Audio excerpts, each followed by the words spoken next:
Quand tu montres un produit, c'est un produit avec tes tripes. Elle n'avait pas le droit de faire son produit. Pas parce qu'elle pouvait pas le faire elle-même, mais que de ce qu'on attendait d'elle, elle pouvait pas être créatrice. Les idées de merde qui sont les meilleures, on est d'accord? Je pense que le salariat n'est plus une voie qui assure une sécurité à tout le monde. Pourquoi ne pas commencer à mettre des billes de côté dans un autre sujet qui soit en dehors de votre activité? Bonjour, je suis Stéphane Zambo.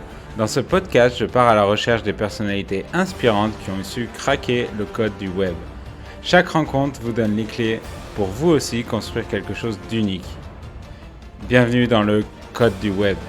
Alors, salut Stéphane, super d'être sur ton podcast. Écoute, alors moi je me présente rapidement, je m'appelle Thibaut Marty, j'ai 35 ans et j'ai créé l'école Auto, qui est une école spécialisée dans la formation de profils en création d'applications en no-code et plus précisément sur l'outil Bubble.io.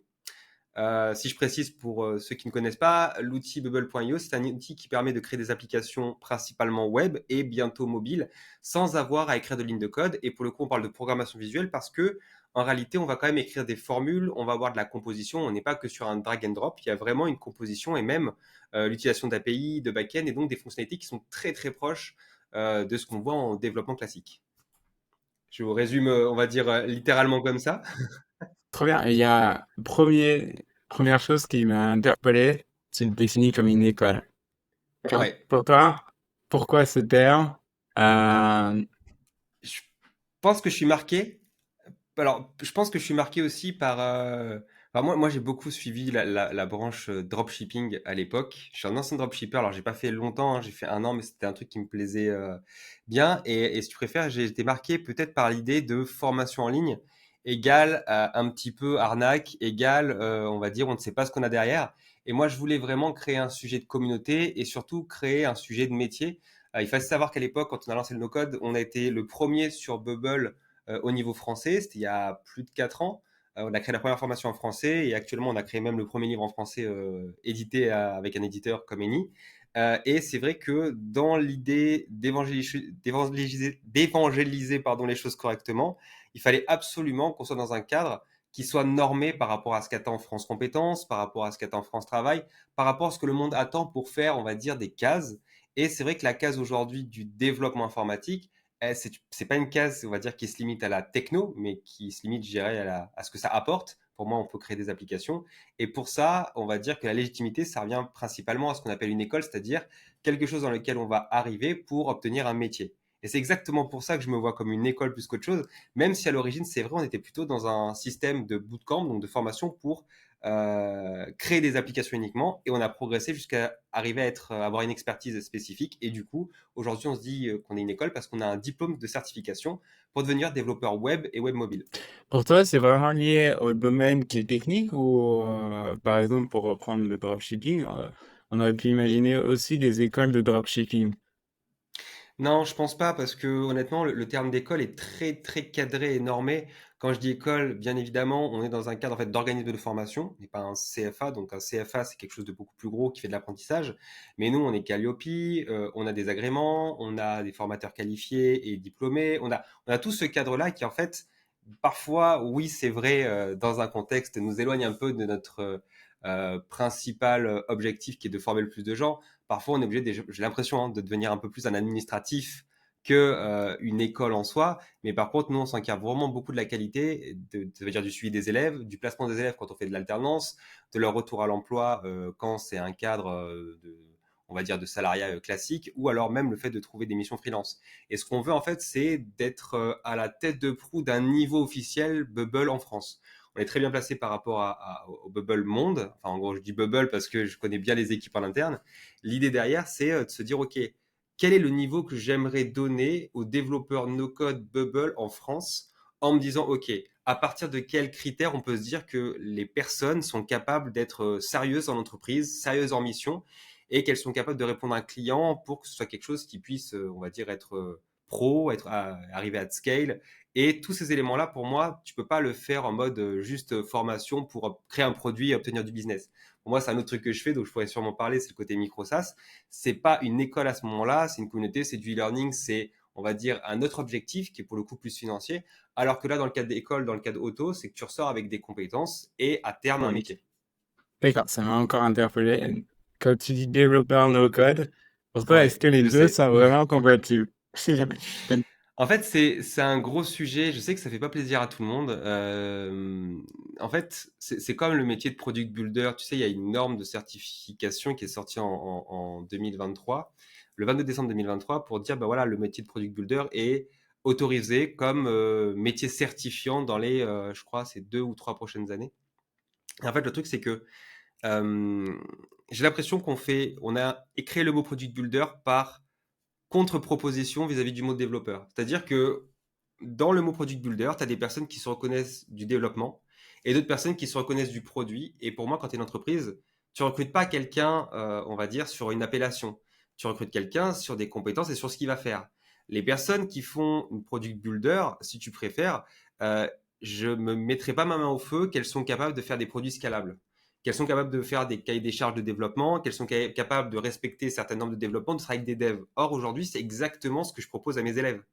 Et donc, je serais un petit peu gêné de leur proposer quelque chose qui ne serait pas en phase avec leur métier et ce qu'attendent les entreprises. Si tu préfères, j'ai l'impression que Product Builder me fait un peu penser à chef de projet no-code. Tu sais, chef de projet, j'ai bossé dans les agences web. Le chef de projet, tu sais, c'est un peu la ressource. Euh, c'est un peu le mec qui fait bouclier entre, on va dire, les différentes steps du projet, avec d'un côté le commercial, de l'autre côté les designers, de l'autre côté les développeurs, de l'autre côté la direction. Tu sais, c'est un peu le métier où on ne sait pas vraiment ses compétences. Bah, voilà, c'est une personne qui peut être très très bonne techniquement ou très nulle techniquement. Tu as l'impression que soit c'est un poste de passage, soit c'est un poste bouclier. C'est-à-dire qui est vraiment fait pour faire un amorti entre les différents sujets et pour pas que la formation passe trop brutalement et faire passer. Moi, je trouve j'ai été chef de projet, hein, je trouve que c'est le métier qui fait le sale boulot. Honnêtement, faut annoncer les mauvaises nouvelles, faut annoncer les changements de temps, faut annoncer les changements de prix. On t'envoie au casse-pipe. Et en plus, tu es en lien client. C'est horrible. Ah ouais. Et je trouve que ah oui, et surtout, tu es le dernier rouage, c'est-à-dire que ton avis, en fait, finalement, n'est que là pour faire une transition et faire passer des ordres, que ce soit du client ou de la direction, au niveau des personnes qui sont moins susceptibles de l'accepter si c'est direct. Je suis désolé, pour moi, c'est pas, c'est vraiment c'est un messager, quoi. Et les gens s'en prennent au messager. Et donc, pour moi, le product builder, j'avais peur que ce soit un aggloméré de compétences sans savoir vraiment de quoi on parle. Il faut savoir que quand on parle, tu sais, quand on prend un développeur, tu dis, bah, je prends un développeur JS, je prends un développeur full stack, on va dire, qui est capable de gérer des technos en back, des technos en front, et on va dire tout le monde s'entend dans ce petit monde parce que les experts recrutent des experts. Aujourd'hui, tu parles de product builder, ok, il y a plus de quasiment 2000 technos no code, on parle de quoi? Ça veut dire aussi qu'on considère toutes les technos au même niveau. Ça veut dire aussi que toutes les technos, du coup, sont remplaçables au sein d'un même niveau. Je trouve que ça ne fait du bien à personne.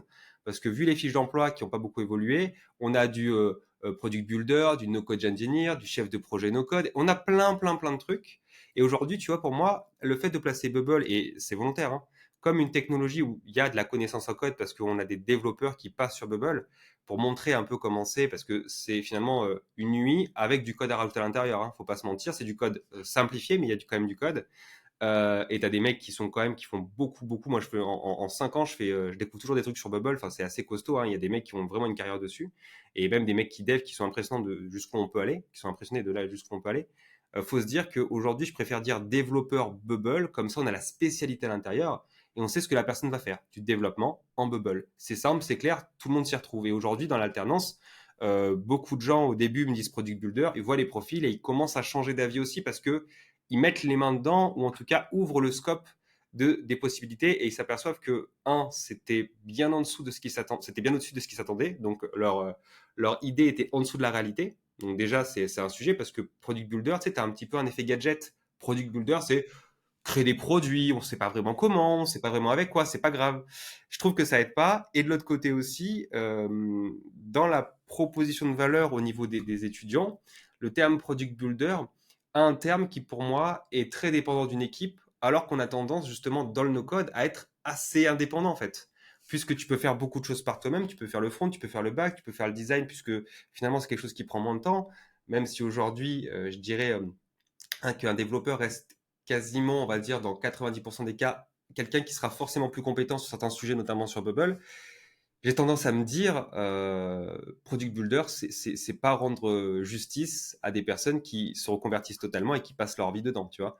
Si on donne le métier, le titre de développeur à des personnes qui font le wagon en 3 mois, ma formation elle est en 3 mois, je pense que je peux mériter le titre de développeur. Si par exemple, ouais, si on donne le titre de développeur à quelqu'un qui fait le wagon, par exemple, et qui fait du Ruby, ben, en effet, on doit pouvoir le donner aussi. Il faut que ce soit cohérent. Et une fois de plus, on donne le métier à quelqu'un soit qui a le diplôme, soit qui exerce dans un métier avec un objectif. Chef de projet, il fait de la chefferie de projet, d'accord. Développeur, il développe des produits. Product builder, il fait quoi? Enfin, il crée des produits. Tu vois, il n'y a pas de sens, de méthodologie ou de mode. Et c'est un peu ça qui me gêne parce que dans les outils no-code, il faut savoir qu'il y a deux grandes familles. Il y a les outils d'application. Donc, c'est des outils qu'on appelle un peu intégrés parce que très souvent, ils vont être assez gros pour intégrer en leur sein différents aspects, notamment même des aspects de connexion avec des API, etc. Alors qu'à l'inverse, on va parler d'outils, on va dire, modulaires ou d'automatisation, de Ops, où en gros, il y aura plein d'outils comme Make et par exemple Airtable ou Zapier, qui aura des outils qui vont arriver sur des bouts de chaîne spécifiques qu'on va connecter entre eux, dans un objectif de créer, on va dire, une automatisation, ou en tout cas des bouts d'application, dans un objectif justement de gagner du temps et de faire vraiment de l'opérationnel rapide. Dans les deux cas, on n'est pas du tout sur le même type de métier, sur le même type de logique, sur le même type de compréhension, et du coup, forcément, sur le même type de poste. Sauf qu'aujourd'hui, on a décidé de, tu sais, un peu tout faire matcher pour faire plaisir, on va dire, à un truc marketing et à un truc un peu plus sexy. Et je finalise. Dans tout ça, il y a la notion que les devs aiment bien se dire que derrière, il y a une vraie compétence technique dure un peu, tu vois, que Hmm, je pensais au début, je l'ai pensé longtemps, et j'ai une discussion avec des devs qui avaient plus de 10 ans d'expérience, et qui me disent, mais en fait, les personnes qui se sentent menacées par le no-code, c'est les personnes qui démarrent leur apprentissage ou qui arrivent enfin d'une carrière très souvent qui a été sur 6 mois, un an.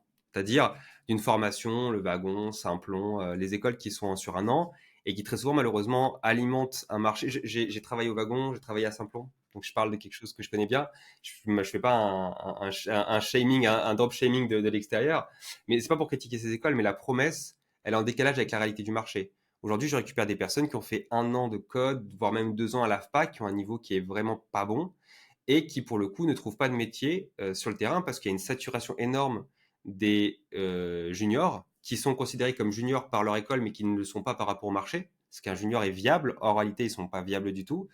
Et de l'autre côté, les seniors, eux, pour eux, le no-code est une voie qui leur permet, de pouvoir diminuer la nécessité de devoir coder certains sujets qui ne sont pas intéressants pour eux. Et ils ne se sentent pas du tout menacés parce qu'ils savent que les 5 à 10%, on va dire, de grosses techno ou de techno pure sur certains sujets très spécifiques, au mieux, c'est rester au niveau du code. Au pire, c'est par API et donc forcément, on va s'adresser à une stack de code à l'extérieur. Donc, dans un cas comme dans l'autre, il n'y a pas de problématique. C'est la même chose de dire que certaines librairies ont cassé le monde du développement et le monde du code. Tu sais, c'est pareil, c'est avoir Ruby ou avoir du ROR, du Ruby on Rails n'a pas gêné les personnes à apprendre du code. C'est vraiment ne pas connaître les outils que de penser que le no-code casse le code. Non, le no-code ne casse pas le code, le no-code ne remplace pas le code. Le no-code va remplacer des personnes qui effectivement profitaient d'une sorte de flou élite, tu sais, du style, moi je sais coder, vous ne savez pas coder, donc vous pouvez rien faire, moi je sais faire des choses. C'est ce qu'on a cassé, nous, effectivement, on a cassé cette barrière en disant, toute personne actuellement devrait être capable, moyennant, on va dire, allez, un petit peu d'huile de coude, de 2 semaines à un mois pour se former, même pour apprendre par soi-même, devrait être capable de créer un mini-produit juste pour soi, sans avoir à demander l'aval de quelqu'un, sans avoir à aller choper un crédit bancaire pour choper une agence, ou avoir à employer un dev dans lequel il ne comprend rien. Il faut savoir que, ayant bossé en agence, et toute personne qui a bossé en agence sait qu'à un moment, il y a une arnaque. Enfin, je veux dire, on le sait, quand tu payes un projet, il y a la tête du client, il y a ce qu'il va avoir dans le projet, il y a aussi le nombre de personnes dans la stack, on va dire, de l'agence qui va faire que tu vas augmenter. Enfin, il y a un vrai business là-dessus. Et aujourd'hui, je pense que quelqu'un qui veut lancer une boîte en 2024, avec la difficulté de lever des fonds, d'avoir des prêts bancaires, etc., je pense que c'est évident de se dire, est-ce que je peux me lancer par moi-même sans avoir à claquer tout mon PEL dans un développement qui en plus risque de foirer? Alors que le faire par soi-même, bah ouais, ça coûte de l'énergie, ça coûte de la sueur, mais au moins c'est toi qui l'as fait et tu as appris quelque chose. Et je trouve ça incroyable. Moi, je suis pas développeur à la base, ça a tout changé pour Bon. moi. Et moi, j'aimerais même te dire aussi que j'ai vu l'inverse. J'avais lancé une startup il y a quelques années avec un ami avant qui n'était pas du tout développeur. Et c'était très dur pour lui de comprendre la valeur le ratio coût-valeur, c'est Mhm. le coût de ce qu'il allait développer versus la valeur qu'il avait en face pour le client. Et maintenant, il développe et il est tellement plus capable d'identifier du coup ce qui vaut le coup à être fait. Tu vois, s'il y a une petite feature où il voit, il ressent que ça va pas coûter grand-chose et que derrière la valeur elle est folle et il est capable de prendre des raccourcis énormes dans ses nouvelles startups grâce à ça. Alors qu'avant, il aurait lancé potentiellement ses équipes sur des devs hyper longs pour une valeur infime et il aurait en plus pas compris pourquoi ça coûtait cher parce que c'est vrai que quand tu regardes certains projets, il y a des choses très techniques qui coûtent cher et qui ont une valeur perçue très faible et que tu es obligé de faire. Et du coup, ça joue beaucoup, quoi. Ça apporte une compréhension à ce niveau-là. Et à même à plusieurs Planifiez-vous niveaux, parce parce que que je te donne des exemples. Là, on parle de techno dans le cadre de startup où, on va dire, dans une startup, allez, si la startup se loupe, on sauve pas des vies, tu sais, il y a pas d'accident, etc. Moi, j'ai beaucoup bossé dans le monde du handicap parce que je suis touché par ce milieu-là. Euh, Est-ce que tu sais le nombre d'associations qui sont limités technologiquement parlant parce que les coûts, parce que bah, les bénévoles qui commencent un projet mais qui peuvent pas le finir par manque de coûts, etc. Et qu'il y a beaucoup d'initiatives qui ne voient pas le jour alors qu'elles sont nécessaires. Je parle dans le monde du handicap principalement, parce que justement, ben, le coût de la techno, parce que le coût de la personne qui développe, parce que les besoins inhérents à la maintenance de ce truc-là, en no-code, pour le coup, c'est quelque chose qui peut être littéralement réglé. Je l'ai fait pour mon propre fils. C'est quelque chose qui littéralement m'a pris une journée à faire et m'a permis de résoudre un problème très difficile pendant un moment charnière de la vie de mon enfant. Parce que je suis persuadé que la technologie peut résoudre un nombre incalculable de problèmes du moment qu'on fait le pari de se dire si je donne la techno à des personnes qui ont des problèmes et qui vont avoir la capacité à les résoudre à travers la techno, on peut résoudre énormément de choses. C'est juste qu'aujourd'hui, la répartition de personnes qui sont capables de résoudre ces problèmes avec de la technique, elle est extrêmement faible. D'ailleurs, c'est un mouvement là-dessus qui dit que voilà, bah, l'écologie, peut-être qu'elle peut être résolue par la techno du moment qu'on libère les ressources de la techno et qu'on arrête de mettre une chape de plomb là-dessus ou qu'on essaye de légiférer en permanence. Tu vois, c'est pareil pour l'IA. Il y a des sujets de, on légifère avant d'avoir justement exploité le potentiel par peur et par crainte de ça part en couille. Je peux comprendre, mais aujourd'hui, je trouve que je pense que la techno peut être une vraie réponse du moment qu'on considère qu'il faut un maximum de gens qui maîtrisent la techno pour apporter des réponses. D'ailleurs, tiens, ça me fait penser pour l'IA, il y a un peu le même parallèle entre le no-code et l'IA. Tu sais, Mhm. on entend beaucoup que l'IA va remplacer les devs, ou machin. Et en fait, on peut faire exactement le même parallèle avec tout ce que nous appelez sur le no-code, qui a des années d'avance là-dessus, et où on voit justement que ça te permet de te focuser sur ce qui est le plus important. Mais par contre, ça reste quand même la problématique des juniors qui, pour le coup, s'il y a le no-code, s'il y a l'IA, eux n'auront pas eu ce temps d'apprentissage que les autres développeurs ont eu pour avoir les compétences plus avancées. C'est C'est pour ça ça que que j'avais. j'aurais tendance à voir le no-code comme une potentielle étape et pour moi, je le vois comme un chemin de choix. Je pense qu'à terme, on apprendra le code à travers d'autres méthodologies qui ne passeront justement pas par le code en préambule, mais passeront peut-être par le no-code comme préambule. Moi, je connais des personnes qui sont passées du no-code au code parce qu'elles avaient besoin, on va dire, de faire des choses en plus. Genre, si tu regardes avec Claude Sonnet qui est sorti, je veux dire, aujourd'hui, j'ai des personnes qui sont nulles en technique, qui ont été capables de faire des mini-jeux et des capables de trucs impressionnants parce qu'ils parlent à une IA. Et au final, ce qu'ils font, c'est pas qu'ils se disent, OK, je ne vais pas avoir à comprendre ce qui se passe, mais c'est un médium d'apprentissage à travers quelque chose de ludique qui permet de mieux apprendre et de mieux comprendre. Je suis persuadé que justement l'avenir va être rempli de ça, c'est-à-dire que toute la techno, tout le code, bien sûr, il y aura toujours des experts, hein, et au contraire, je pense qu'on est toujours dans une ère de spécialisation, mais toute la valeur de l'apprentissage seront, on va dire, concentrée sur l'utilité prioritaire plutôt qu'un apprentissage très scolaire, même si nous on le fait de cette façon-là. Et attention, je pense que c'est nécessaire à l'instant T. À terme, pour moi, je suis persuadé qu'il faut donner les grandes étapes, mais à terme, je ne pourrais pas te dire que, on va dire, en tout cas, j'aurais pas allez, Le truc, ouais, je veux dire, outrecuidant, ça va à moi à l'ancienne, mais tu as compris que j'aurais pas l'idée de dire que Bubble, par exemple, est l'outil qui va tous les tuer, que dans 5 ans, il y aura que du Bubble de partout. Non, je pense qu'aujourd'hui, il faut juste laisser le choix aux gens d'aller dans des technos où soit ils ont envie d'apprendre à coder, soit parce qu'ils en ont besoin, soit ils n'en ont pas envie parce qu'ils n'en ont pas besoin. L'idée, par contre, c'est l'utilitaire, c'est-à-dire produire quelque chose de rapide. Ça peut être par l'IA aussi s'ils le veulent. Moi, aujourd'hui, tu vois, dans Bubble, je fais beaucoup d'IA parce que je trouve ça hyper intéressant, parce que tu peux sortir de ChatGPT et l'utiliser ailleurs. Il y a des gens qui se disent experts IA, qui, les mecs, en fait, ils sont juste sur ChatGPT. Et tu vois, tu as ce truc-là, en fait, ça va dépendre du prisme qu'on utilise. Ce qui juste faut voir aujourd'hui, c'est qu'on va se répartir par rapport surtout à ce qu'on cherche à faire, et puis c'est tout, et c'est cool. C'est juste qu'il faut arrêter de se cracher dessus. Je trouve qu'aujourd'hui, les communautés de code, je l'ai vu aussi, il y a un concours de bits. Enfin, je veux dire, c'est celui qui fait le mieux, etc. Dans le marketing ou dans pas mal d'autres sujets qui étaient mon métier avant, il n'y avait pas littéralement de communauté. Avec Bubble, j'ai trouvé une communauté, j'ai recréé une communauté dans un endroit où c'est, je trouve, intéressant et ça fait plaisir parce qu'on avance tous dans un truc technique. Donc, il n'y a pas un peu dans le côté marketing où tu peux pas faire de communauté parce que tu n'as pas de truc à montrer. Là, on peut s'entraider, on peut avancer avec un sujet qui est tech sans que ça devienne toxique comme j'ai pu le voir à droite à gauche parce que on est tous en train d'évoluer, on est tous en train de tester et l'objectif, c'est de se dire, OK, qui fait le mieux le montre aux autres et on avance tous. Carrément, ouais. Et puis, moi, ce que j'aime bien, du coup, avec ce approche, c'est que c'est aussi, ça remet, c'est pas le code pour le code, c'est à quoi ça sert derrière, qu'est-ce que je vais en faire, tu vois, et c'est quel chemin je prends, en fait, pour arriver là, dans les meilleures conditions possibles, tu vois. Et c'est vrai que dans le côté dev, c'est toujours ce qui m'a un peu perturbé, c'est que moi, j'avais plutôt ça, donc j'ai pas plus d'affinité sur un framework, sur une librairie, sur un truc, Mmh. je me bats pas pour ça. Je veux juste, ok, mon but, c'est d'avoir ça pour rendre tel service à mon client, comment j'y vais de la meilleure façon, tu vois.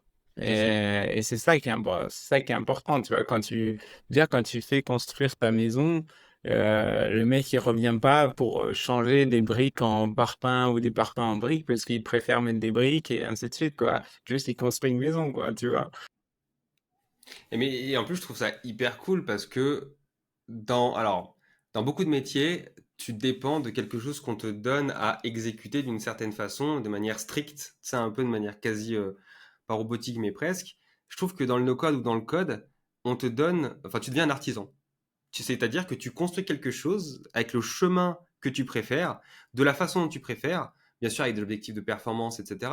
Mais je trouve ça hyper intéressant de se dire, OK, je crée quelque chose de mes mains. Moi, je trouve vraiment ça de l'artisanat. D'ailleurs, c'est exactement ce que je dis quand des personnes se lancent en freelance. En attendant, tu sais, que le client vienne, les voir, etc. Je leur dis, OK, tu es un artisan, donc tu as une vitrine.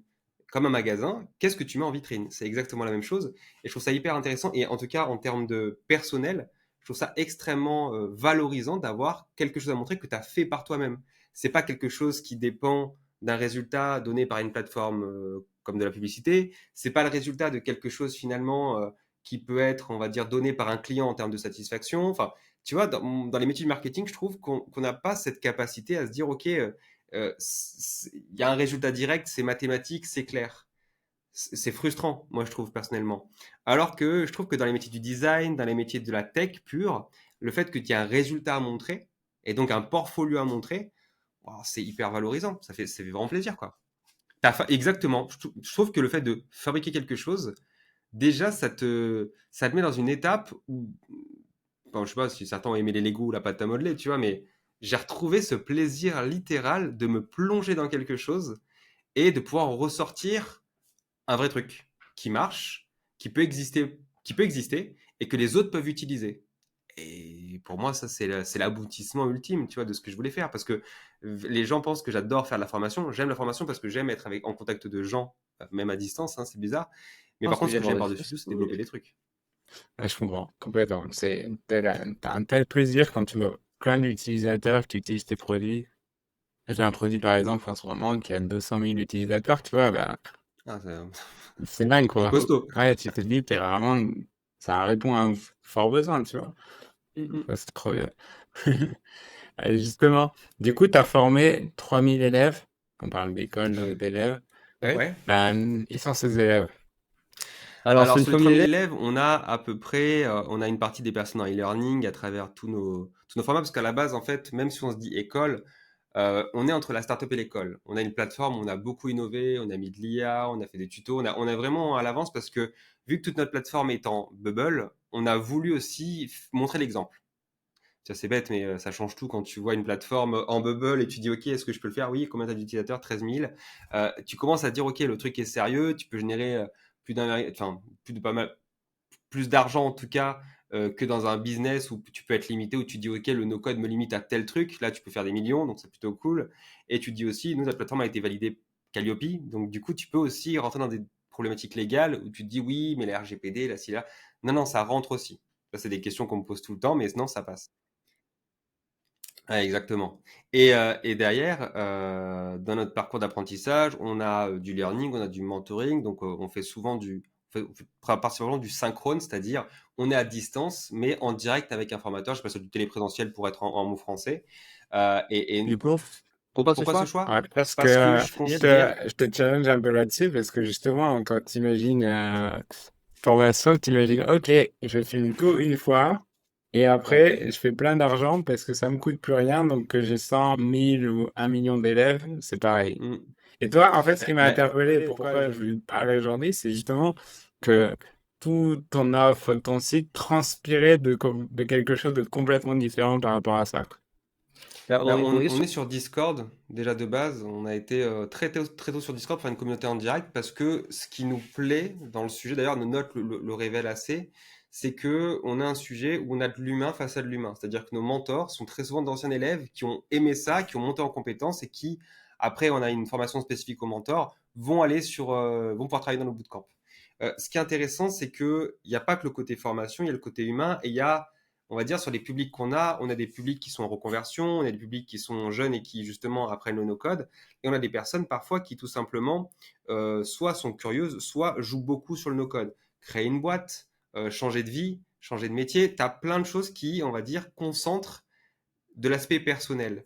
Pourquoi j'ai mis de l'humain? D'un côté parce que on s'est créé pendant le Covid en termes de bootcamp. Et ça paraît bizarre, mais j'ai un aspect où je suis à l'aise devant une caméra, je faisais du YouTube, donc c'est vrai que pour moi c'était plus facile. Mais surtout, j'étais dans un standard où je voulais que les gens puissent échanger parce que quand tu échanges, tu as du personnel qui ressort. Tu as ta confiance en toi, ta légitimité. On est dans un secteur aussi, il faut se dire que ce sont des personnes qui changent de vie parfois, qui ont 50 ans de carrière dans un milieu, changent de vie d'un coup. Et je peux te le dire, on a eu des stars de la télé-réalité, on a formé des plombiers, des chirurgiens, des médecins, des chanteurs, des chanteuses lyriques, des personnes qui ont fait des chansons, d'anciens profs de sport, de tous les profils, de tous les milieux. Et ce qui est assez impressionnant, c'est que dans tout ça, déjà, tu as des histoires de vie, mais tu as toujours une motivation à un moment de changement. Sachant que le no-code c'est assez nouveau en plus à l'époque, tu as toujours un sujet de changement. J'ai eu des pleurs, j'ai eu des accidents, j'ai eu des blessures, j'ai des personnes qui craquent, j'ai des personnes que j'appelle dimanche soir pour leur redonner confiance. Et donc, tu as un aspect humain qui est indéniable. Si je balançais ma formation, en gros, je massacre les gens, tu as des gens qui préfèrent le e-learning parce qu'ils le font à leur rythme, etc. Mais il faut pas se mentir, l'habitude du e-learning, c'est souvent des personnes qui malheureusement souvent décrochent. Parce que le e-learning, c'est une grosse masse de population, et je crois que tu as 20% qui vont jusqu'au bout. Notre sujet, c'était justement d'amener un mouvement. En termes de formation en direct, je suis à plus de 99%. Ah bah non, honnêtement, on a des leviers on va dire, moi je suis le dernier levier. C'est-à-dire que globalement, si ça se passe pas bien, je suis le dernier levier où j'interviens et savoir si ça se passe pas bien par rapport au rythme de la formation, parce qu'on a quelque chose de très intensif, nous on se donne le droit aussi d'être dans un rythme intense. C'est-à-dire qu'on dit, on ne suit pas le rythme de la dernière personne du groupe au rythme de la personne, on a un rythme imposé et que les personnes s'adaptent ou pas et nous on jauge en fonction. Et pour ça, on a tout un système avec des métriques sur la plateforme, des métriques sur Discord, d'intervention. Quand un élève n'est pas là tant de fois, nous, on a des rapports qui sont faits par les mentors. En fait, c'est hyper cadré. Il faut savoir que par rapport à Calliope, on fait attention et surtout par rapport à un enjeu qui est l'esprit de groupe. Tous les vendredis, on fait un apéro en ligne où on joue à des jeux ensemble. C'est con, hein, mais on se raconte nos vies, on fait des jeux ensemble. Alors j'essaye d'être parfois là, c'est pas toujours évident parce que quand tu gères ça, il y a des fois 2, 3 bootcamps qui ont lieu en même temps. On avait d'autres technos aussi, donc ça devenait un peu compliqué. On faisait des versus, c'était hyper intéressant. Et ces gens-là, deviennent des personnes qui restent dans la communauté très très très longtemps. Il y a des personnes que j'ai formées, qui sont du bootcamp numéro 1 ou 2, que je connais toujours aujourd'hui, qu'on prend plaisir à se voir, qui sont devenus même des amis. Il y a Sarah avec qui qui organise on a fait nous, on était à New York parce qu'on était invité par Bubble. On a fait un Bubble Co-Living en Espagne l'année dernière. Donc, on était une trentaine de bubbleurs du monde entier. C'est grâce à ça que j'ai appris à parler anglais, littéralement. Notamment invité par Sarah qui a organisé ça. La team française au niveau de Bubble, on est assez présent. J'ai été élu par justement, la champion de communauté 2023 pour la première année parce que justement, on a une communauté qui est très active et il y a beaucoup de gens qui me disent même encore maintenant merci parce que c'est grâce à nous qu'ils ont changé de vie. On a créé des gens qui ont créé des agences, c'est-à-dire qu'on les a formés, ils ont créé des agences, on a formé chaque personne de leur agence. C'est assez drôle. Et si tu préfères, la passion qu'on donne, c'est quelque chose qui est retranscrit littéralement sur chacun de nos élèves qui ont un peu cette identité, cette folie et aussi cette envie d'aller loin. Et tout, c'est ça.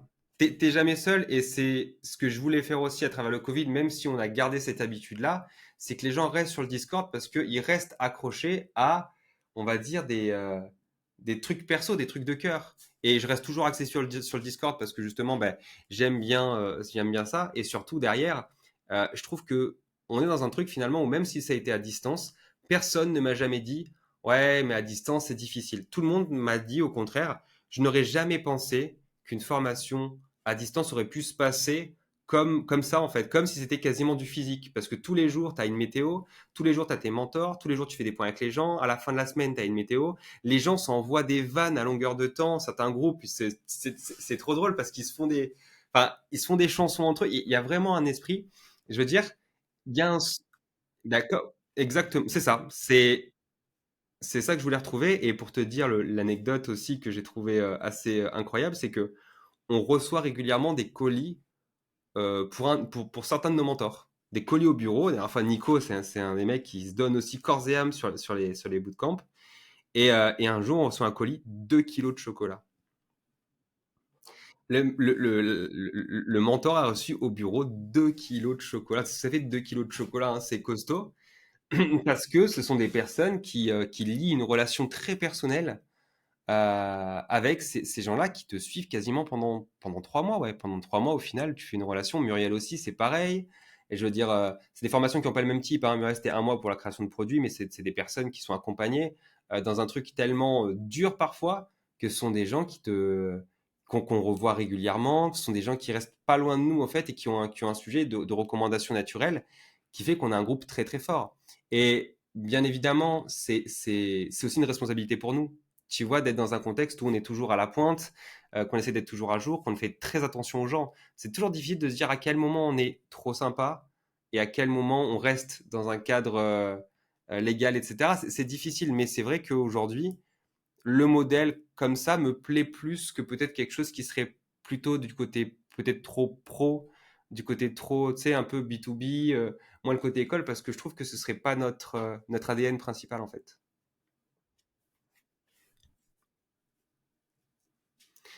Si pour te répondre d'ailleurs au premier truc, sur l'ADN des personnes en question, je t'ai un peu répondu, mais je dirais qu'aujourd'hui, on a des personnes qui veulent complètement se reconvertir, surtout depuis 2024, ça commence à bien bouger. À l'origine, on avait beaucoup d'entrepreneurs qui n'avaient pas de solution technique pour créer leurs produits et qui cherchent à travers le no-code un moyen justement de faire avec moins de risques financiers ou moins de fonds à l'initial. Et c'est souvent dans ce sens-là. Maintenant, avec l'alternance, c'est un petit peu différent. J'ai l'impression qu'aussi, il y a une volonté sur des études en code, par exemple, qui ont été pas forcément, on va dire, réussies, ou en tout cas qui sur un marché saturé, donc pas de boulot, clairement.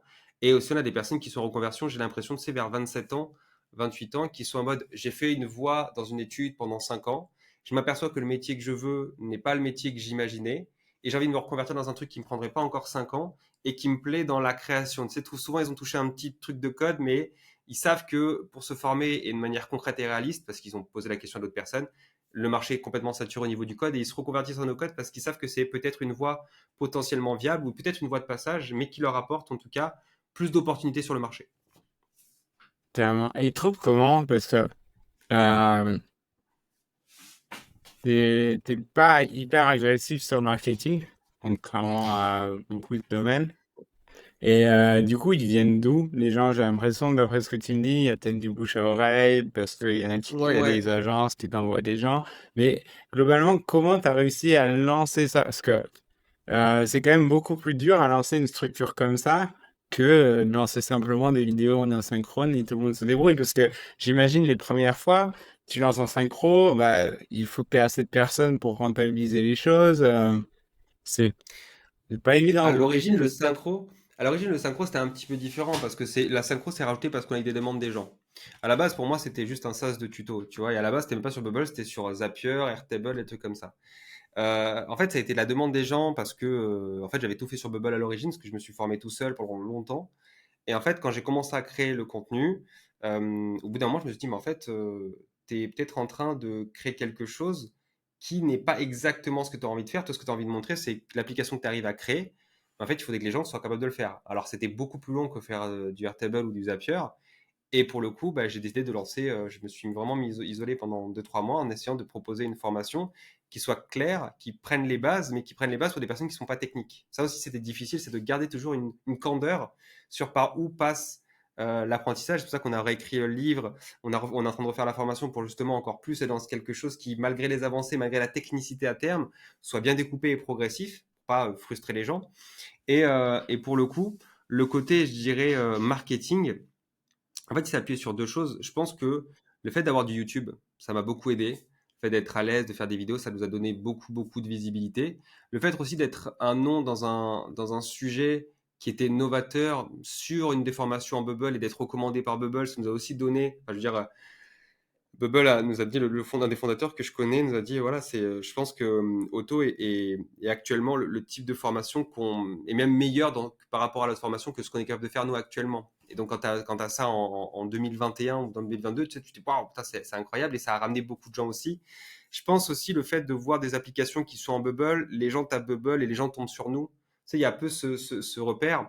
Et les agences qui, on va dire, avec qui on a pas mal échangé, nous recommande régulièrement, même au niveau des élèves. Alors certes, on fait de la publicité moins agressive, mais très souvent, paradoxalement, vu qu'on a le meilleur niveau en Bubble et que tout le monde le sait, parce que il suffit de faire un exemple très simple. Tu compares le nombre d'heures que tu vas avoir sur une techno, tu regardes les autres écoles et tu regardes le nombre d'heures en différence sur cette même techno. Et tu auras ta réponse. Nous, on est très monoproduit. Puis à Bubble, on a 3 mois dessus. Je sais plus l'exemple, ça fait 420 heures. Ben, regarde les autres écoles et tu verras que soit tu auras un nombre d'heures, mais qui sera distillé sur plusieurs outils. Nous, on est contre le multi-outil. La seule chose qu'on tolère, c'est Bubble plus un outil secondaire que tu vas plugger.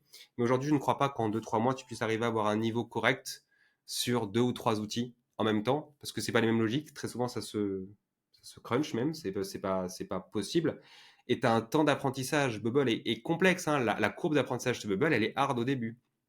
Et du coup, je pense que même si tu fais une formation en alternance sur 15 mois et que tu mets 10 outils, il leur sortira rien. Et d'ailleurs, c'est très souvent ce qu'on nous demande, c'est qu'une fois que les élèves, en alternance, chez eux, ça se passe mal. Donc du coup, les entreprises ou les élèves viennent nous voir pour nous dire est-ce que je peux être reformé, est-ce que je peux faire ci ou faire ça. Malheureusement, c'est aussi ce qu'on reproche parfois dans le modèle de l'alternance et de France Compétences, c'est de regarder des grandes cases à remplir et non de regarder le niveau des élèves réels en sortie et l'appréciation des entreprises.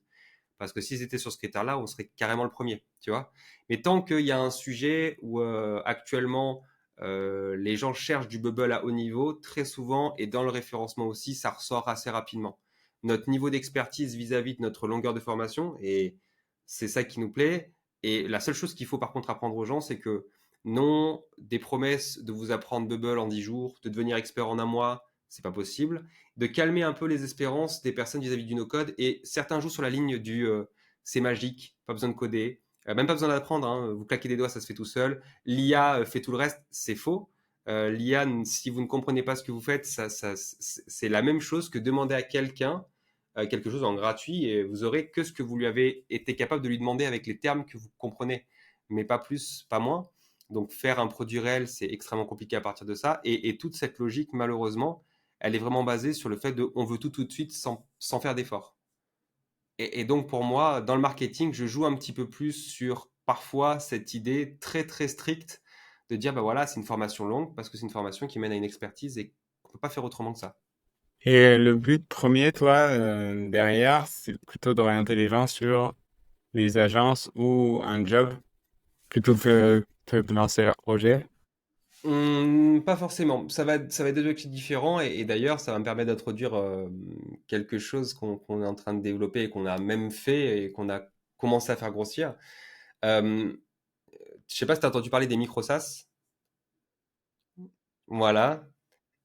Et pour le coup, le micro-SaaS, c'est un terme que j'étudie depuis l'été dernier, qui s'inspire en partie de la Muse Business, mais du côté SaaS avec un point économique un peu différent, que j'ai beaucoup théorisé aussi, parce que j'avais le terme de startup locale que je trouvais très intéressant par rapport à la crise économique qu'il y a eu, notamment la crise des startups, c'est-à-dire que à cause, on va dire, de l'ouverture des fonds et surtout de la cassure liée au remboursement des crédits, des PGE, etc., il y a eu quasiment un stop, on va dire, des investissements en startup. Donc, je fais juste un mini cours d'économie.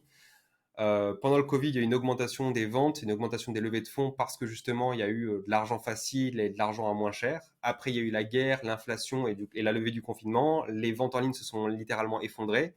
Sauf que du coup, les investisseurs, ayant moins de performance, ayant plus de quoi lever, et les banques aussi ont décidé d'arrêter de financer ces startups qui n'étaient toujours pas rentables, et elles se sont retrouvées avec moins de CA, moins d'investissement, et des charges toujours très élevées. Donc beaucoup sont mortes. On a vu dans l'année 2023, c'est plus de 70% des startups ayant levé de l'argent dans les 3 années précédentes se sont quasiment écroulées en 2023. 70%, c'est énorme. Et on a failli perdre de belles boîtes aussi qui ont perdu quasiment la moitié de leur effectif. Donc on a eu vraiment une année compliquée. Ça a commencé fin 2023, enfin en 2022 et ça continue en 2023. Et actuellement, le mood, c'est les banques ne prêtent plus d'argent pour les démarrages. Forcément, Les parce que investisseurs, maintenant, tu as le zéro risque, la dette hmm, américaine qui te rapporte autant que... ah ouais. Et au final, maintenant, plus personne veut lancer de l'investissement tant qu'il n'y a pas déjà eu des preuves de performance, et notamment de preuves par rentabilité. Le problème derrière, c'est que quand tu lances une startup et que tu n'as pas de technicien en interne, comment tu peux faire un crédit bancaire si personne ne te prête de l'argent? Si on te prête de l'argent, que c'est un produit que tu fais de l'argent, enfin, c'est le serpent qui se mord la queue. Et les organismes qui sont censés, on va dire, gérer le crédit à taux zéro qu'on avait avant, aujourd'hui ont des conditions tellement élevées que 90% de la population ne peut pas y souscrire. Et donc, ce qui se passe par rapport à tout ça, c'est que j'ai commencé à théoriser ce modèle-là en expliquant que demain, le modèle startup et la startup nation est voué à mourir. Or, sauf si vous avez effectivement des acquaintances avec un milieu, si vous avez déjà levé des fonds précédemment ou si vous avez, on va dire, l'héritage familial qui vous permet de le faire. De la Alors là, moula déjà en interne. quand t'as un passif là-dessus, moi, par exemple, je suis encore capable de lever des fonds si je le souhaite. C'est C'est ça, mais ça, parce c'est que ça. t'as un passif et t'as déjà prouvé par le passé que t'as fait des choses. Exactement. C'est pour ça que quand tu as déjà levé des fonds, c'est pas le même jeu.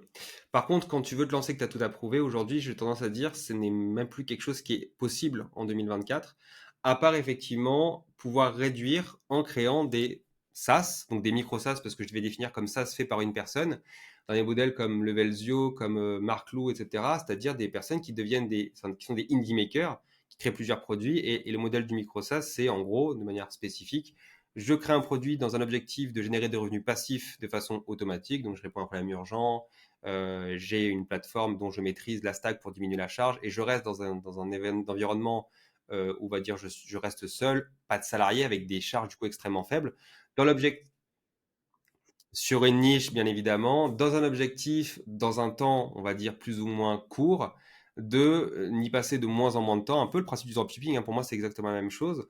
Dans l'objectif de réinvestir soit dans un prochain micro SaaS, soit effectivement, si ça marche bien, bah, peut-être en exploiter le potentiel, soit en le revendant, soit en permettant de faire plus de marge. Tout l'objectif derrière, c'est de faire du revenu passif. Et donc, je suis en train de revenir un peu sur ce côté startup sacrificiel en disant, vous pouvez avoir un boulot à côté, et avoir un micro SaaS qui génère des revenus. Y passer 80% de votre temps au début, puis finalement n'y passer que 20% tout en générant le maximum de revenus, puisque c'est le cumul des revenus qui fonctionne. Et pour moi, je prône cette autonomie-là en disant les prochaines années, on ne sait pas où on va, clairement. La retraite, c'est assez éloigné de notre sujet. Et aujourd'hui, je pense que le salariat n'est plus une voie qui assure une sécurité à tout le monde. Pourquoi ne pas commencer à mettre des billes de côté dans un autre sujet qui soit en dehors de votre activité? Beaucoup de gens se font plaisir dans une forme de développement personnel, tu sais, de style j'ai envie de faire autre chose de ma vie en dehors de mon travail. D'autres, je suis en train d'investir justement parce qu'ils veulent pouvoir faire une transition parce que leur boulot ne leur plaît plus, mais sauf qu'ils n'ont pas l'envie de quitter un CDI stable quand tu as passé 30 ans. Je pense que tu as une famille, tu n'as plus envie de prendre des risques comme un jeune entrepreneur, hein, ce que j'ai fait. Et je trouve qu'aujourd'hui, le côté startup, moi je l'ai fait, je suis toujours dedans, ça peut vite se transformer en prison dorée. C'est-à-dire que quand tu gères 10 personnes, tu gères 10 personnes. C'est-à-dire que tu fais plus ce que tu aimes, tu gères 10 personnes, littéralement. Tu vois, j'aimerais faire des trucs.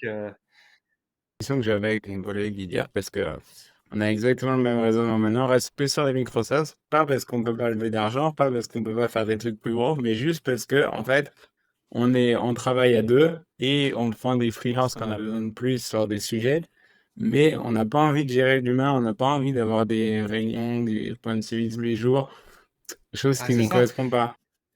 Et c'est le plus difficile, et c'est difficile aussi pas parce qu'il faut gérer que de l'humain, mais parce qu'il faut gérer dans un état avec beaucoup de règles.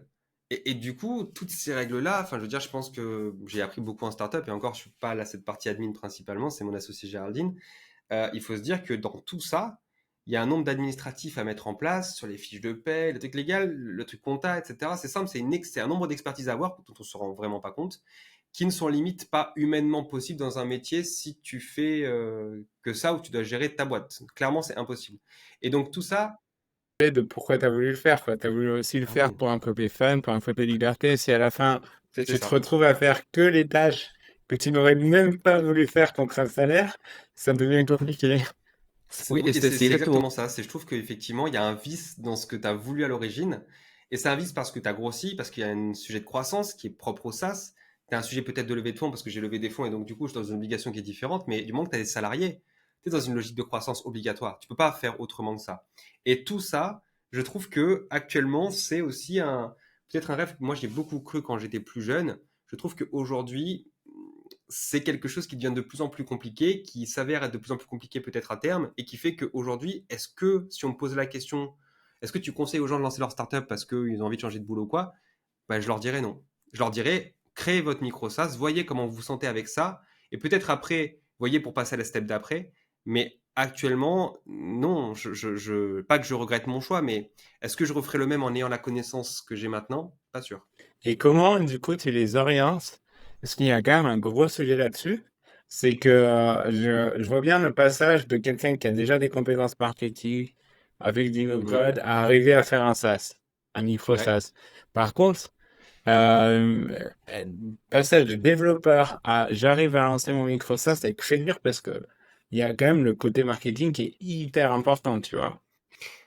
Alors c'est marrant parce que finalement, moi, je pensais que c'était la technique la plus difficile, mais tu as raison, j'ai beaucoup de personnes qui savent déjà coder, qui veulent passer sur du Bubble pour aller légèrement plus vite, mais qui ont déjà l'aspect, et limite, des fois Bubble, c'est limite secondaire, hein. Mais l'IA, ce que je montre sur l'IA, ils sont assez intéressants, donc ils cherchent un peu là-dessus. C'est vrai que c'est côté marketing, alors que pour moi, le côté marketing, c'est une question de recette. C'est-à-dire que moi, je les aide, on va dire, sur la partie Bubble, c'est vraiment un, un chapitre de ma formation. Dans ma formation, je vais vraiment parler de l'idéation. Donc, il y a un gros sujet sur comment tu trouves le problème dur, comment tu trouves tes personas, comment tu les construis, comment tu trouves des problèmes et des solutions, quels outils tu vas utiliser pour faire ça de manière plus facile. Ensuite, on passe à une partie de conception, qui est une partie littéralement graphique, charte graphique, et aussi fonctionnalité. Il faut savoir que on va créer un user flow, donc il y a vraiment un sujet de MVP. C'était mon ancien métier dans le côté produit.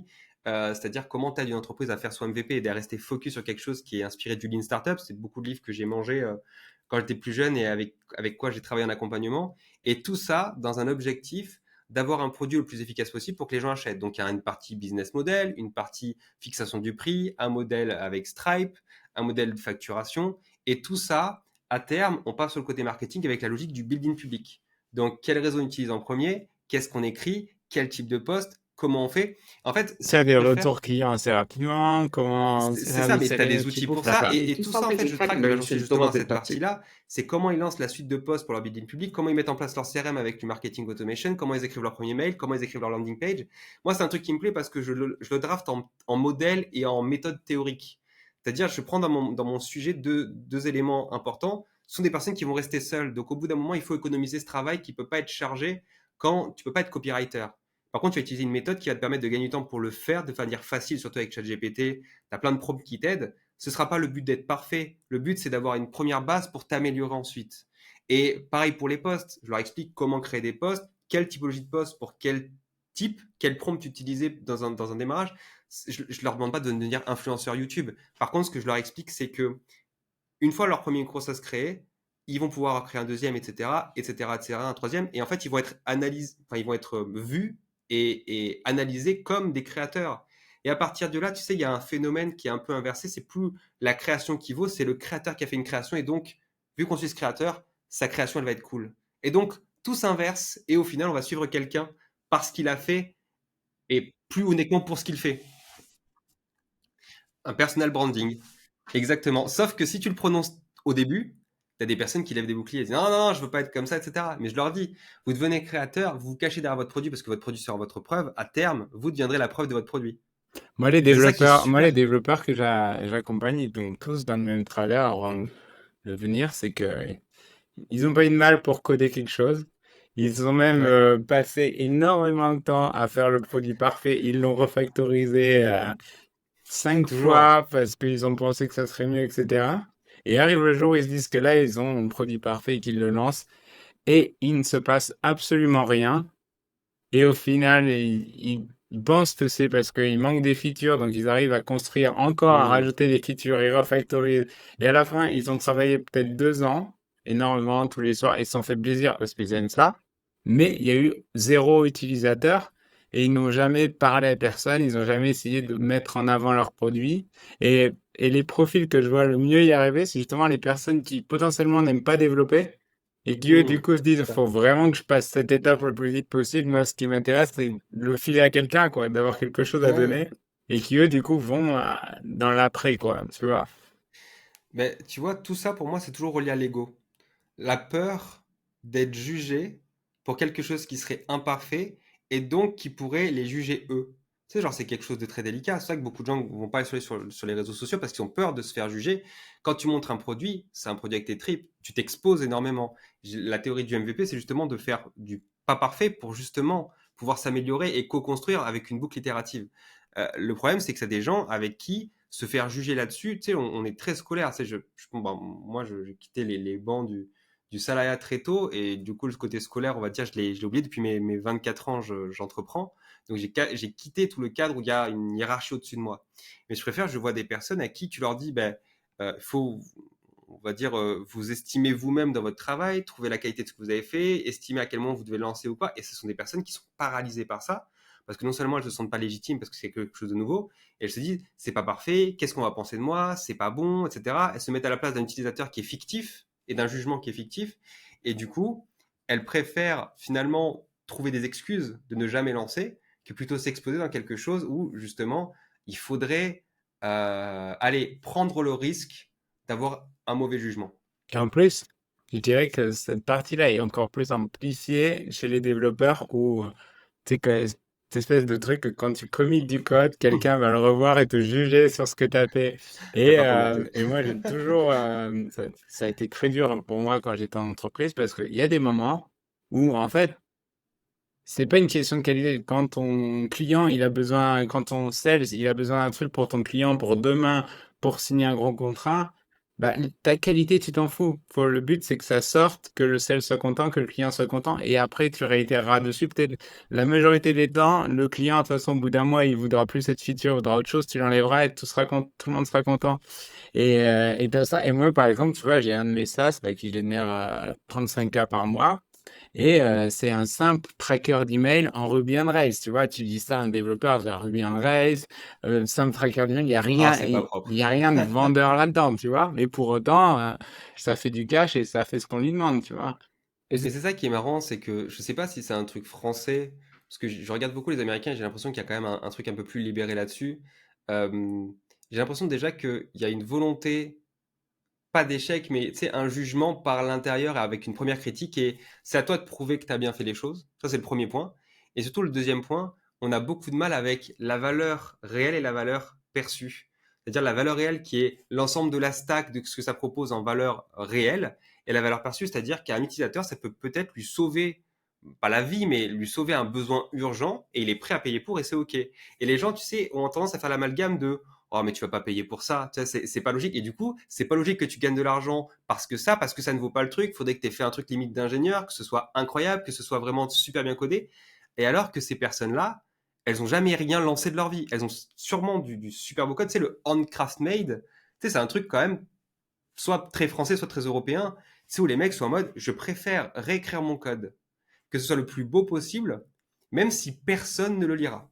Et moi, je trouve ça admiratif. Et c'est des gens qui nous critiquent. Des fois, je suis assez admiratif de me dire, c'est vraiment le besoin artisanat pur qui est nécessaire entre pairs, tu vois, pour vraiment se faire plaisir. Mais j'ai du mal à comprendre dans quelle réalité ces gens-là vivent dans une réalité où si t'as pas de boulot, si t'as pas ton boulot, qu'est-ce que tu fais de ce truc-là, tu vois? C'est du boulot de recherche. C'est clairement de la recherche, tu Moi, vois? je pense que j'ai la vision que ça va changer pour la bonne et simple raison qu'avec l'IA, avec les outils de code, quand même, tu as moins besoin de ce développeur, comment je dirais, là, sur son trône qui peut choisir, tu Oui. vois, et qui impose tout. Parce qu'aujourd'hui, qu'est-ce qui se passe dans des boîtes? C'est que tu arrives et tu as du mal à recruter des bons devs. Et du coup, ils ont un peu le pouvoir. Donc toi, tu arrives, tu as besoin de quelque chose pour un client, tu penses que ça va te coûter tant. Et en fait, derrière, les devs qui ont besoin, c'était ça, mais eux, ils t'ajoutent de la beauté du code, des trucs pour que ça soit réutilisable, tout ça. Et à la fin, ça te coûte ça. Et au final, Mmh. t'as pas le choix parce que tu peux pas pousser. On va dire non, c'est ça ou rien, en fait. Et tu peux pas prendre le dev. Donc, tu es un peu coincé là-dedans. Et du coup, le dev reste dans son côté. Ça, c'est comme, Ouais, puissant. c'est vraiment en maçonnerie, tu vois. Si je reprends, parce que j'ai construit des maisons et tout ça, t'as pas du tout pareil, quoi. C'est à un moment donné, une maison, t'arrives, il y a des parpaings, tu les montes, tu le fais. Et le maçon, il arrive pas à te dire, en fait, faut que je triple les murs. Oui, oui. Mais je comprends leur principe, tu vois, parce que c'est vraiment l'argument qu'on nous a donné, c'est la dette technique, la scalabilité ou quoi. Et quand tu reprends l'exemple de la maison, il y a des gens qui m'ont dit oui, mais tu comprends, si tu construis pas une maison solide, c'est compliqué. J'ai dit, mais la métaphore, elle est pas bonne. C'est construire une maison solide quand tu as les moyens, c'est très bien. Mais aujourd'hui, l'objectif, c'est juste d'avoir un toit. Et une tente Quechua peut bien faire le taf, tu vois, c'est quand tu veux avoir un toit. Tu vas dans des pays, Et moi je voyage pas mal, et c'est, tu vas dans des pays, il y a des gens, ils ont juste un toit en tôle et des murs. Pour le moment, c'est mieux que rien, tu vois. ouais. S'ils devaient attendre pour pouvoir faire une maison parfaite dans les normes, eh ben ils dormiraient dehors, quoi. C'est exactement ce que tu dis. Donc, Et la dette technique, je trouve que c'est vraiment un épouvantail de fou. Tu es agité en permanence. Oui, vous comprenez la dette technique, on verra bien quand la personne, elle devra faire X avec des milliers d'utilisateurs. Et je suis en mode, mais en fait, si la personne, elle fait déjà des milliers d'utilisateurs, c'est tout ce qu'on peut lui souhaiter comme misère, en fait. Ça veut dire que son truc marche. Et oui, à ce moment-là, peut-être tu auras des trucs à refaire. Effectivement. Et à ce moment-là, effectivement, elle aura peut-être l'argent pour le faire parce que les gens auront payé pour avoir accès à la plateforme. Et c'est génial. C'est genre, c'est exactement l'argument. Sauf que il y a vraiment un sujet du style, oui, bah, on verra bien quand il y aura un problème, on verra bien quand il faudra gérer le truc avec des millions d'utilisateurs, hein, et ce sera tout cassé, ce sera pas accessible. Bah, merci du compliment. Je ne sais pas qu'est-ce que je peux dire de plus, mais il y a vraiment ce truc français de, il faut que ce soit maximum, il faut que ça gère des millions d'utilisateurs. Par contre, ça va coûter très très cher, hein, mais c'est logique, hein, parce qu'il y a des ingénieurs, il y a des gens qui ont fait beaucoup d'études, qui travaillent dessus, etc. Et tu as l'impression finalement que, est-ce que tu es vraiment en train de travailler sur le produit de la personne pour le produit et le client, ou tu es en train de te faire justement plaisir à travers un état de l'art du code et ce que tu es capable de faire en termes de personnes. C'est toujours de en l'ego en fait, fait. c'est de l'artisanat, c'est ce que tu as dit, c'est le placement artisan versus, voilà, j'ai besoin d'une assiette, j'ai pas besoin tout le temps d'une porcelaine de Limoges. Mine, Ouais, c'est c'est ça. bien, mais ouais, c'est exactement ça. Mais je suis content de voir qu'il y a des devs qui justement pensent à l'inverse, parce que, mais toi, c'est parce que tu as beaucoup d'expérience aussi, que tu as fait tes armes, que tu peux penser autrement. Mais c'est vrai que des fois, il y a des personnes qui ont farci la tête pendant un an de dire vous êtes l'élite, vous avez. Et encore à Epitech, je dis pas parce que au bout de 5 ans, les mecs sont très très au clair. D'ailleurs, Epitech, c'était un des premiers personnes avec qui on m'a demandé de former un no-code en disant il faut que tu apprennes aux devs à justement ne pas coder pour tout. C'était marrant parce que vraiment, on m'a appris l'inverse de ce qu'on dit aux écoles de code, tu vois.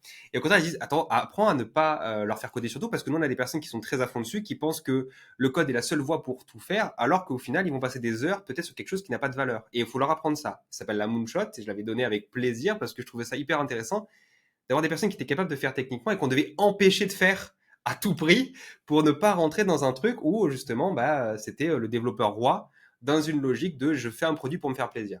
Et ça, c'était le premier sujet. Alors qu'à l'inverse, en code, on leur dit, dans les écoles de code, on leur dit le code, c'est la seule chose aujourd'hui qui va vous permettre de vous extirper de votre milieu, de pouvoir gagner de l'argent. 40K en sortie de formation. Actuellement, en 3 mois, on a de la demande avec des personnes. Et en fait, la demande, ce qu'ils disent pas, c'est que oui, tu gagnes 40K quand tu as fait la formation plus un an derrière d'expérience. Sauf que personne ne veut donner ton expérience et que tu as dit aux gens 40K. Les personnes, ben, pour le coup, elles y croient et elles attendent ça en salaire, sauf qu'elles sont pétées sur le marché. Et les technos qu'on leur propose, parfois même, sont déjà obsolètes. Qu'est-ce que tu veux faire vis-à-vis de tout ça? Et ce sont des personnes qui en étant dans le cursus, en étant dans la formation, bah, justement, on nous insulte, hein, littéralement, en disant oui, c'est pas vrai, c'est pas possible, en code, il y aura ci, alors qu'on pourrait faire ça. Comme ça. Et tu te dis, au bout d'un moment, une fois de plus, on est en train de remplacer la finalité par le moyen en disant il faut que le moyen soit noble pour que la finalité soit noble. Alors que c'est même pas le sujet. Et c'est ça que j'ai appris en dropshipping, c'est aujourd'hui, l'objectif, c'est juste d'avoir quelque chose qui tourne en ligne et qui peut générer potentiellement de l'argent. Et c'est pas une mauvaise chose. Les gens n'aiment pas parler de cash, mais il faut en parler. C'est pas une mauvaise chose de gagner de l'argent de sa création. C'est pas quelque chose d'interdit. Et je me bats justement sur ça, notamment sur le côté micro-SaaS, parce que contrairement au dropshipping qui a été très légalisé, il y a eu beaucoup d'accidents. Dropshipping, enfin micro-SaaS, il y a peu de raisons de faire un accident, en tout cas d'être malveillant, même si ça peut arriver. Euh, Aujourd'hui, ce que je trouve intéressant, c'est de se dire, OK, les gens, que tu sois blanc, noir, jaune, tout ce que tu veux, que tu sois jeune, vieux, homme, femme, peu importe, tu peux créer quelque chose qui justement peut te faire gagner de l'argent en dehors de toute règle patronale, dépendant d'un patron, dépendant d'une hiérarchie. C'est juste toi, ton ordinateur, où tu veux dans le monde, pour gagner ton propre argent par ta création. Et ça, peut-être un truc très libertaire, mais je trouve ça incroyable de pouvoir le faire en 2024. Et pour des gens qui justement ne savent pas coder, pour moi c'est justement une porte incroyable pour des personnes qui avant te diraient bah ah c'est dommage, fallait savoir coder, fallait apprendre le code à l'école ou faire une école comme ça, ah t'as pas pu. Désolé. Bon, au champ, t'ouvres les bras, va faire caissier. C'était ça, hein, le discours, c'était ça quand même. Moi, aujourd'hui, que ça ouvre des portes à des personnes sur lesquelles ils n'avaient pas d'espoir, pour moi, c'est juste ça, incroyable. Du coup, les discours de ouais, j'y arrive pas, c'est trop compliqué ou quoi, il y a pas de. Il y a juste des mauvaises façons d'apprendre, mais il n'y a pas d'incapacité fondamentale à pouvoir le maîtriser. Tu vois? C'est juste, faut y Ok, mettre tu du vois. temps. Ouais, il faut juste avoir le bon chemin. Moi, aujourd'hui, je considère vraiment comme auto comme une voie d'expertise. Je veux dire, aujourd'hui, même si on fait des formations pour le côté produit, pour moi, il faut vraiment regarder le côté un petit peu plus école, on va dire en termes d'expertise, même des sujets d'alternance ou quoi. Parce que mon objectif à terme, c'est vraiment d'avoir le niveau le plus élevé en Bubble. Et est-ce qu'on le reproduira sur d'autres technos à ce niveau-là? Je suis vraiment pas sûr. On a tenté un petit peu, mais je trouve qu'il y a vraiment un sujet aussi de maîtrise par le fondateur, en tout cas par des personnes très spécifiques qui font qu'il faudrait multiplier le volume de la boîte par beaucoup, et ce volume de boîte, est-ce que j'ai vraiment envie d'aller là-dedans? Je ne sais pas. En Par plus, contre, aujourd'hui, tu m'as dit vraiment que globalement, votre acquisition était fortement axée sur Bubble, quoi. Donc, c'est ça. Ça veut dire. Mais après, c'est que la légitimité par rapport à ce qu'on fait, elle y est, puisqu'on a fait du Webflow et ça a bien marché, etc. On l'a fait avec Théo Roland aussi. Donc pour moi, le sujet, c'est on pourrait recruter des experts pour faire et pour utiliser cette communauté-là. Mais est-ce que j'ai envie de grossir à tel point de devenir quelque chose qui soit encore plus une big company, tu vois? Je sais pas. Moi, aujourd'hui, ce que j'ai envie d'avoir, c'est vraiment une gestion où les profils qui en ressortent ont le profil tellement le plus élevé qu'aujourd'hui, la question, c'est est-ce que tu as envie d'être l'école du no-code en France ou est-ce que tu as envie d'être l'école de Bubble en France? Et même l'école de Bubble en France et en Europe. Et pour moi, je suis plutôt sur l'école de Bubble en France et en Europe parce que je sais de quoi je parle et je sais que le draft sur plusieurs langues, ce serait peut-être moins difficile pour moi que d'aller sur d'autres technos. Alors peut-être une ou deux, pourquoi pas, mais c'est vrai que ce serait plus compliqué. Tu vois, si je le vois plus comme ça, sachant qu'en plus, Bubble fait beaucoup d'évolutions, c'est quelque chose qui est très dynamique, en constante évolution aussi par rapport à tout ce qui s'apporte. Et pour moi, de plus en plus, on commence à rajouter des outils qui sont des compléments à Bubble, du Xano, du Make ou quoi. Et pour moi, c'est l'idée de dire, OK, quel est le futur d'un développeur Bubble à haut niveau? C'est-à-dire qu'aujourd'hui, on est dans les démarrages. Je pense que Bubble a à peu près 12 ans maintenant. Je veux dire, les personnes que je connais qui ont le plus d'ancienneté ont 7-8 ans. On commence à avoir un changement à partir de la quatrième année.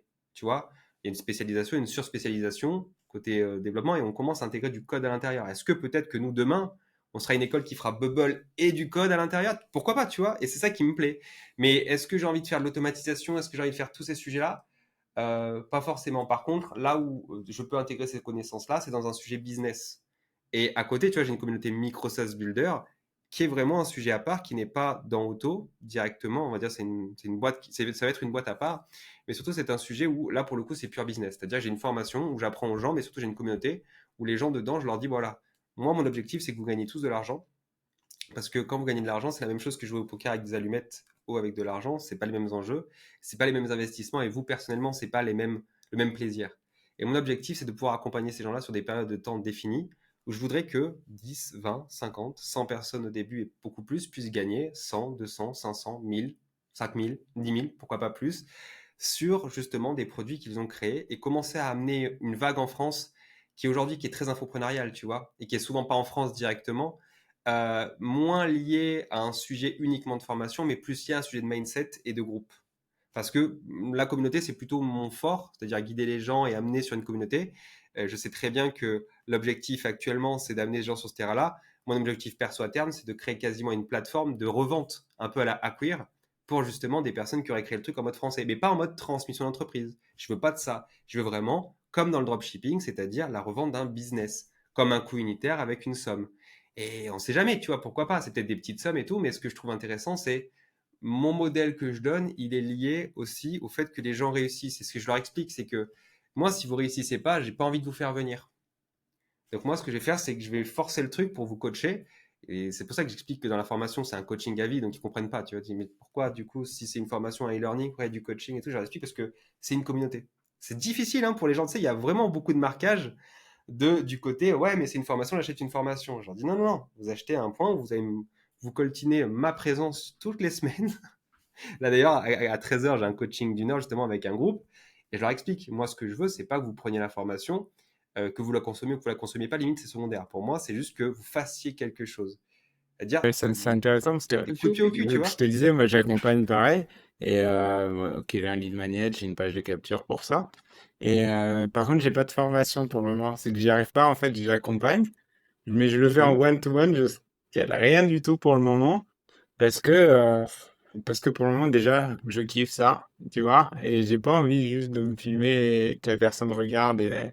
et, mais en tout cas, et du coup, c'est hyper intéressant parce que aussi, pour le moment, j'ai pas réussi à identifier dans ce domaine-là un chemin unique qui marcherait de façon universelle sans que j'ai besoin d'intervenir avec la personne, tu vois. T'as pas de chemin unique. Je pense que tu as forcément un accompagnement, mais là où je mets une distance, c'est que j'aurais tendance à dire, euh, il faut un mélange à la fois de coaching de groupe pour donner un peu un truc entre pairs avec un wagon de tête. Et il faut donner aussi un coaching un peu personnel qui n'est pas forcément sur longtemps pour donner un petit peu un état des lieux et pousser les gens à prendre le bon chemin ou à continuer. C'est pas de dire il faut que tu prennes son chemin et ça va réussir, c'est de dire ce que tu as prévu de faire sur le prochain jalon, il faut que tu le fasses. Très souvent, c'est plutôt des sujets de motivation que des sujets de tech ou de business uniquement. Bien sûr, tu as la formation pour ça, mais tu sais très souvent qu'ils sont bloqués. Et c'est ce que je trouve ça hyper intéressant, c'est que limite, on se rapproche un peu du développement personnel à un moment. C'est-à-dire, quelle est ta limite? Pourquoi tu crois que ça va te bloquer? Alors, j'aime pas les croyances limitantes, j'aime pas ce terme, mais certains me le donnent, donc je vais le réutiliser. Mais certains ont des croyances limitantes sur comment ça va se passer, ce qu'ils ont la capacité de faire ou pas de faire, et surtout, ce qu'on leur permettra d'obtenir grâce à ça. J'ai une personne, tu vois, qui était vraiment bloquée sur le fait qu'elle n'avait pas le droit de faire son produit. Pas parce qu'elle ne pouvait pas le faire elle-même, mais que de ce qu'on attendait d'elle, elle ne pouvait pas être créatrice. Moi, j'ai C'est pour ça qu'elle était également vraiment figé, tu figée, vois. tu vois. Moi, j'ai un peu pareil. Moi, le pire, c'est sur l'idéation. C'est toujours le process où soit j'ai pas d'idée, alors ça sort tout le Ouais, temps, ouais. ou soit tout ce que je trouve existe déjà. Alors Alors que ça, pourtant, c'est c'est des les idées de idées de merde qui merde sont qui les sont les meilleures. meilleures. On est d'accord. Alors ça, alors ça, ouais, c'est vraiment les deux gros blocages. Et après, l'autre truc, c'est le produit pas encore prêt, le produit pas encore prêt, le produit il pas encore. Hmm. Ah, mais c'est fou parce que c'est fou de se dire, et ça, je pense que c'est un biais de concurrence aussi. C'est les gens se disent, si je vois un concurrent, c'est limite, c'est que c'est mort, on peut pas le faire ou qu'il a déjà réussi. Alors qu'au final, tu sais, moi c'est pareil, moi j'avais peur hein, sur les formations de code, les écoles de code, etc. Et je pense que j'ai toujours un peu ce réflexe des fois. Mais le fait d'avoir un concurrent, en réalité, est une force. C'est pas l'inverse. Le fait d'avoir une concurrence, et moi je sais, hein, on ayant été premier à un moment, tu deviens une cible, littéralement. C'est-à-dire que les gens savent ce que tu as fait, savent le chemin que tu as emprunté, et peuvent littéralement, comme en Formule 1, se mettre dans ton sillon, prendre une accélération grâce à toi. Tu as déjà affronté le truc, tu as déjà passé dans la savane, tu as déjà mis les coups de hache. Alors qu'à l'inverse, quand toi tu vois un concurrent, bah, copie-le au début, puis améliore et isole-toi de la copie parce que justement, tu as pris un angle qui est une réponse aux pains des utilisateurs. Et Et il y a des tous les choses, produits ont des pains. il y a des choses super à faire. Genre, tu prends un gros concurrent, tu isoles la feature centrale Bien sûr. et tu changes le pricing en disant, OK, bah moi, par exemple, je vais partir sur une feature beaucoup plus simple et un lifetime sans subscription. Et tu t'es changé d'un coup après, tu n'as plus qu'à faire des articles qui disent pourquoi c'est plus intéressant, toi, l'alternative. Et tous les paramètres sont tellement changeables dans un business. Tu peux changer le prix, tu peux changer la position, tu peux changer l'offre, tu peux changer même le design et l'accès, tu peux changer la fonctionnalité primaire par rapport à une autre. Enfin, en fait, pour moi, limite, c'est faire un produit qui existe déjà. C'est déjà une preuve de maturité parce que ça veut dire que tu as déjà lâché l'ego du grand créateur. Tu sais, le grand créateur, c'est vraiment la personne qui se dit ma voix, elle est là et mon accomplissement, il est là, alors que ce que tu es en train de leur dire, ça, ce sera à terme. Et tu pourras regarder, une fois que tu as passé l'expérience, de dire, OK, j'ai réalisé ça. Mais personne se dit, je vais réussir. C'est quelqu'un qui a réussi, se dit finalement, je crois que j'ai réussi. Tu peux pas le voir en temps réel. Je veux dire, j'ai rêvé de lever des fonds, parce que j'ai été bête. J'ai levé des fonds. Euh, la première chose que je me suis dit, c'est, OK, maintenant ça change le business, il faut voir le truc. Mais je me suis jamais dit, waouh, j'ai réussi, j'ai levé des fonds. Et à terme, maintenant, je commence à me dire, OK, c'est vrai que j'ai levé plus d'1 million d'euros. Qu'est-ce que ça vaut, etc. Est-ce que je le ferai? Comment je le ferai? Et j'en tire pas une satisfaction comme je pensais. Alors que tout le monde, quand ils m'en parlent, ils me disent, ouais, t'as levé des fonds, c'est génial, c'est incroyable. Peut-être que le jour où je recrée une boîte et que je peux enlever des fonds et on me posera la fameuse question de est-ce que vous avez déjà levé des fonds dans le passé? Peut-être que là, je réaliserai le truc. Mais beaucoup de gens se font une montagne de quelque chose qui, en réalité, une fois que tu l'as passé, c'est plutôt anecdotique en fait. Ouais, ouais, complètement. Mais comme quand tu revends, que tu fais un bel exit sur une boîte, etc. C'est pareil, quoi. C'est pas une fin en soi, c'est des étapes qui t'amènent C'est après. ça. Tu te dis, ah, ça, je vais le faire autrement. Non, Bien mais un c'est peu. ça. Ouais. Trop bien.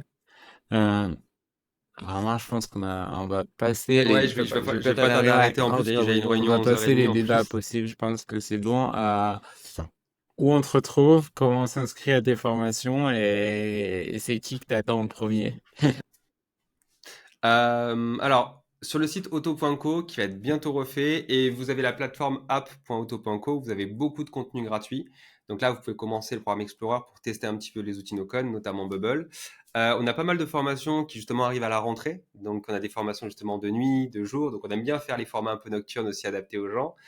Tous nos formats bootcamp sont avec du présentiel, du téléprésentiel. Donc c'est forcément à distance, mais pour le coup, on est sur des périodes de temps de 5 à, pour le coup, quasiment 11 semaines, avec une spécialité alternance pour ceux qui auraient envie vraiment de changer de vie. L'idée derrière ça, c'est juste que nous, on fait une qualification sur nos formations. Donc c'est vrai que ça paraît bizarre, mais tu vois, l'inscription se passe toujours avec des exercices.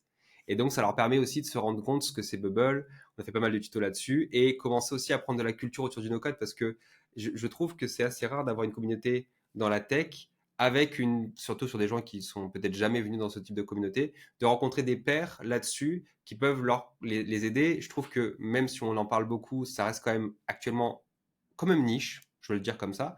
Et donc, ça veut dire que tu as un sujet de communauté où il y a encore beaucoup de bienveillance. Est-ce que ce sera encore le cas dans 2 ans? J'ai du mal à le savoir. Mais c'est vrai que faire une porte d'introduction, peu importe l'outil qu'on utilise sur l'univers du no-code et ce que ça apporte, je trouve ça hyper intéressant. Donc, vous pouvez me retrouver sur la plateforme, vous pouvez me retrouver aussi sur le Discord, que vous retrouvez sur la plateforme directement, et sur les réseaux, Instagram, Facebook, LinkedIn, la classique. On va dire avec le sigle auto.co. J'ai à peu près tout dit, je pense. Sur YouTube aussi, surtout. Ouais, sur YouTube, je mettrai tous les liens en description. Merci beaucoup, Thibaut.